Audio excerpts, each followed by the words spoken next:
So a lot of our attacks, we require positioning in the right place, okay? But for the most part, he's not just got his hands flopping around doing nothing. He's going to get a proper grip. Switch for me, just so it's really easy for me.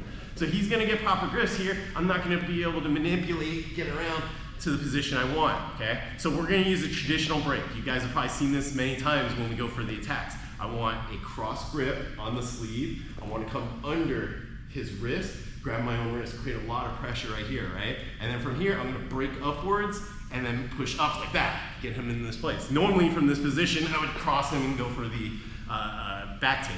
But in this scenario, I wanna do something else. So as I broke him like this, my free hand is gonna weave underneath and go out like this. So I broke him like this, I'm gonna weave underneath and still stay on this side, okay? So I'm gonna kind of dive under here, bring this arm behind my head, and work him right into the position I want. Don't worry about it. So once I have him here locked with my elbow, I'm gonna let go, pass the collar to my waiting hand, a really deep grip, a really deep whizzer overhook, okay? So let's try that again. Cross sleeve, under his wrist, grab my own wrist, and I'm gonna pop it open. I'm gonna dive underneath, make sure my arm weaves out here. This becomes important because I wanna be able to do this, right? So I don't wanna block myself here. So I'm gonna weave into position and I'm kind of blocking his hand here.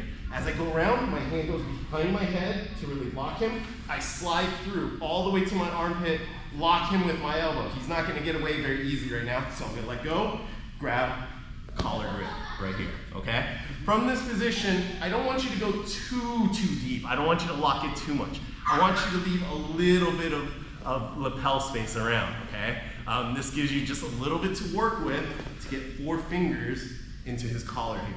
So you're gonna go 4 fingers, you're gonna make a punch, and you're just gonna lock your elbow, pull him in this way while pushing his neck the other way. This is a very painful, very fast attack. Isaac's caught me in this like 2 or 3 times, like full caught me, all right? This is an excellent submission, and it hurts like hell. They're gonna tap right away, or they're going to sleep, and they're not even gonna realize, all right? So one more time, he's gripping. I want you to get a sleeve grip, go under his wrist, grab your own wrist, and you're gonna pop open. You're gonna make that weave, all right? You're gonna go behind your head, and you're gonna kind of twist in here a little bit, lock him in, lock him with my armpit and my elbow down, let go, pass strong but not too high, come in with 4 fingers and punch. If like there's no space, like you went too high, fine, you're gonna grab his shoulder and you're just gonna bring him down for a cross collar choke. This is gonna take a little extra time, but it's still gonna be pretty nice. It's a problem if you go too high. Like what's the sweet spot?